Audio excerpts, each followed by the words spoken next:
everyone. Now we're going to look at another types of immune response, which is humoral immune response ataupun juga dikenali sebagai antibody mediated immune response. So, dalam jenis ini ada penghasilan antibody. Kalau cell mediated tadi tiada antibody. Okay, boleh bezakan antara dua. Kalau cell mediated ada sel yang sudah diserang oleh patogen. Tetapi untuk humoral ini kita beranggapan patogen tersebut tengah berjalan-jalan di luar sel. Tak serang lagi mana-mana sel, berada di salur darah, di lymphatic system, any extracellular of the cell. So, half of this, okay, separuh daripada proses ni adalah exactly the same dengan cell mediated. Jadi bila awak hafal satu, awak dah hafal 50% daripada jenis yang satu lagi. Maksudnya cell mediated dengan humoral immune response, separuh daripada proses tu ini sama. So kita hafal satu boleh pakai untuk dua jenis.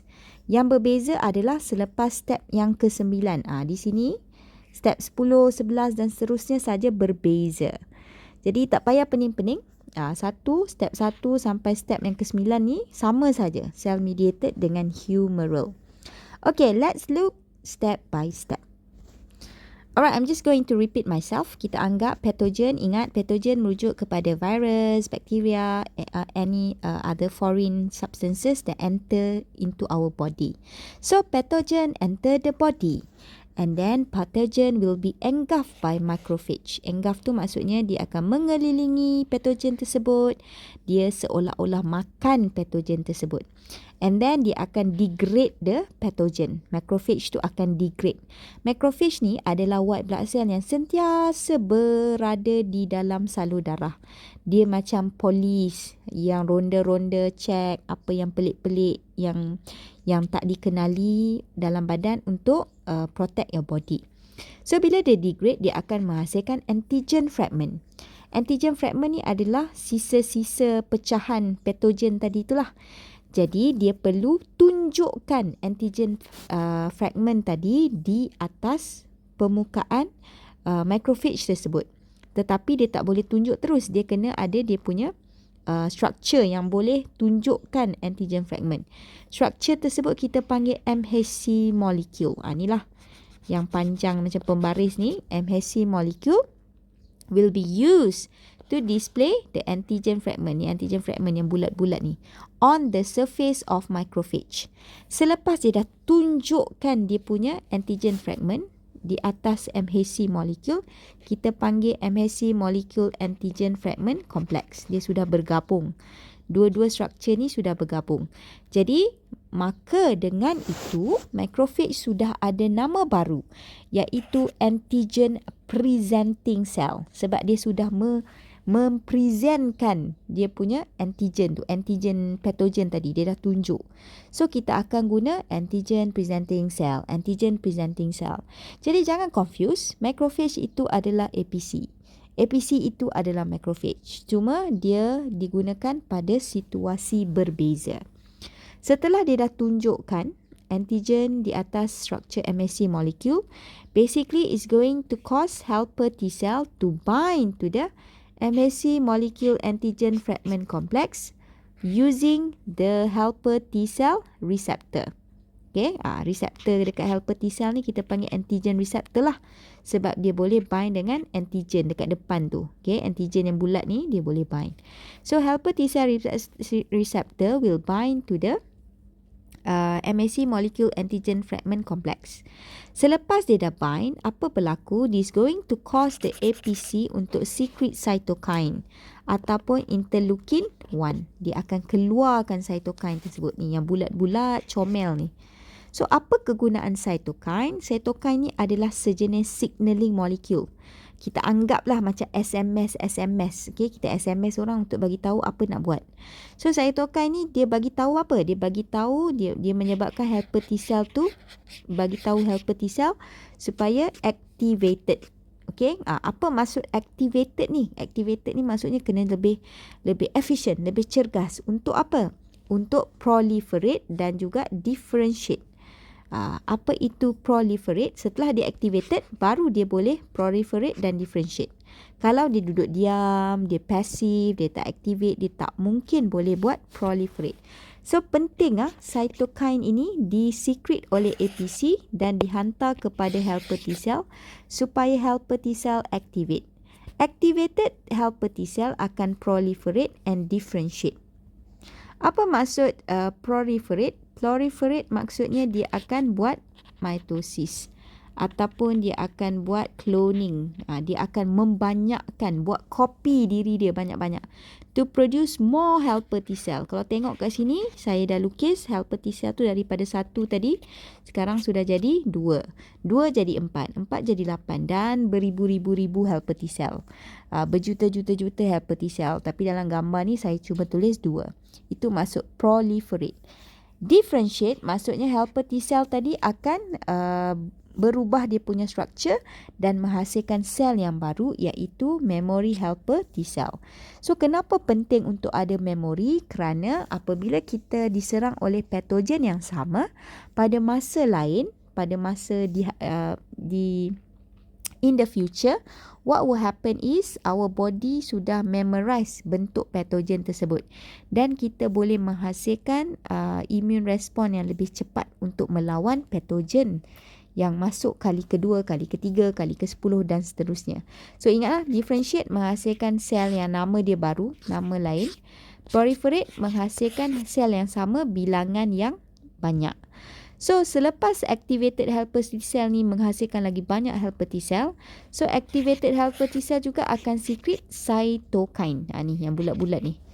Ataupun interleukin 2. Okay, interleukin 2. Kenapa penting interleukin 2 ni? Nak activate sel apa pula?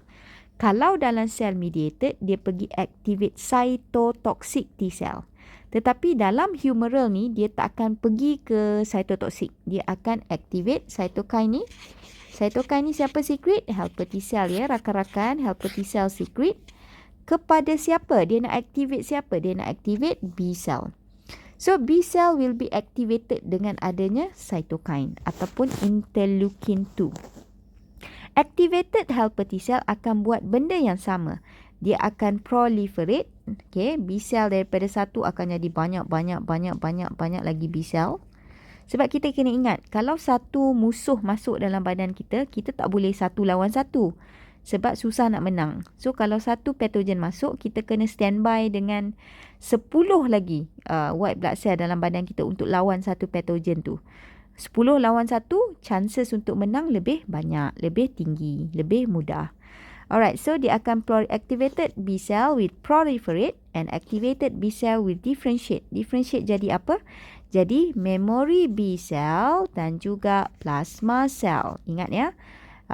Differentiate kali ni menghasilkan memory B cell, dia akan ingat bentuk patogen tersebut dan juga dia akan menghasilkan plasma cell. Differentiation. So B cell ni berubah menjadi 2 bentuk sel yang baru. Jadi apa berlaku seterusnya? Memory B cell ni akan stay lah untuk standby kalau patogen tu masuk dalam badan awak lagi seterusnya lah di kemudian hari. Manakala plasma cell ni akan produce antibody. Antibody yang diproduce ada banyak jenis lah. Salah satunya kalau humoral immune response ni adalah primary immune response, kali pertama patogen tu masuk dalam badan awak tak pernah tengok lagi patogen tu, antibody yang dihasilkan adalah IgM. Ingat antibody ada 5 jenis, IgG, IgE, IgM, IgD, IgA. Ada 5 jenis antibody. Okay, bukan Instagram, IgGEMDA. Untuk pertama kali patogen masuk dalam badan awak, dia akan menyebabkan humoral immune response ni menghasilkan IgM. Katalah awak diserang pada bulan April 2021 sekarang. Lepas tu tahun depan 2022 April, patogen yang sama masuk lagi dalam badan awak. Bila dia masuk kali kedua, bukan lagi IgM. Plasma sel akan menghasilkan IgG. Okay, kalau serangan patogen itu kali kedua IgG. Bila patogen ni dah ada, so bila tulis essay, tulislah nombor 1, 2, 3, 4, 5, 6, 7, 8, 9, 10, 11, 12. Tulis ni. Okay, setiap tulis sampai 12 dah cukup untuk dapat markah penuh dalam essay. Kalau sebenarnya lepas antibody ni sudah dihasilkan, apa antibody ni, ini cerita tambahan tidak perlu ditulis dalam essay awak. Apa antibody ni akan buat? Dia akan buat 3 jenis yang kita ada dalam nota, iaitu neutralization, lepas tu opsonization, lepas tu complement system. Okay, ada 3 bentuk antibody antigen interaction. So antibody ni, katalah ini patogen, apa antibody ni akan buat? Dia akan pergi tanda patogen tersebut. Dia akan pergi mark patogen tersebut, pergi melekat dekat patogen tersebut. Kan patogen ni berjalan-jalan di salur darah, di lymphatic system. So dia pergi tanda lah patogen tersebut. Jadi macrophage senang nak pergi makan patogen tersebut sebab sudah ditanda. Dia tak boleh sembunyi lah patogen ni. Dan juga dia boleh menghalang patogen ni daripada menyerang sel, daripada menyebabkan risiko infection yang lebih banyak. Ataupun dia boleh activate complement system untuk pecahkan patogen tersebut punya permukaan plasma membrane. So sebenarnya antibody ni akan buat tindakan seterusnya, tapi tidak perlu dimasukkan dalam essay. Kalau soalan tu tanya describe humoral immune response, awak cuma perlu cerita sampai sini sahaja. Okay, thank you.